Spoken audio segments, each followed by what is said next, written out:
Die geloof waardeur ek lewe, saamgestel uit die geskrifte van Ellen White, die leer na volmaaktheid. Immers, sy goddelike krag het ons alles geskenk wat tot die lewe en godsvrug dien, deur die kennis van hom wat ons geroep het deur sy heerlikheid en deeg. 2 Petrus hoofstuk 1 vers 3. Jesus is die leer na die hemel, en God roep ons om hierdie leer te klim.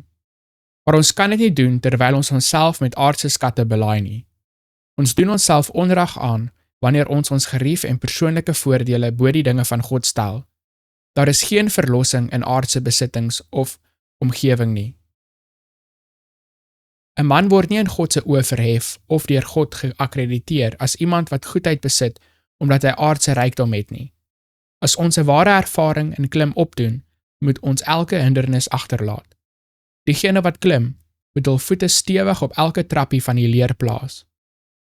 Ons word gered deur trappie na trappie van die leer te klim, na Christus te kyk, aan Christus vas te klou, tree vir tree te klim na die hoogte van Christus, sodat hy vir ons wysheid en geregtigheid en heiligmaking en verlossing word.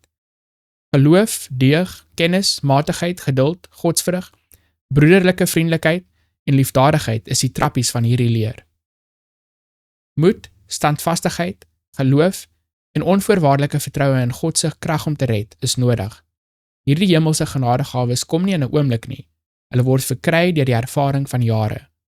Maar elke opregte en ernstige soeker sal 'n deelgenoot word van die goddelike natuur. Sy siel sal gevul word met intense verlange om die volheid van daardie liefde te ken wat kennis oortref.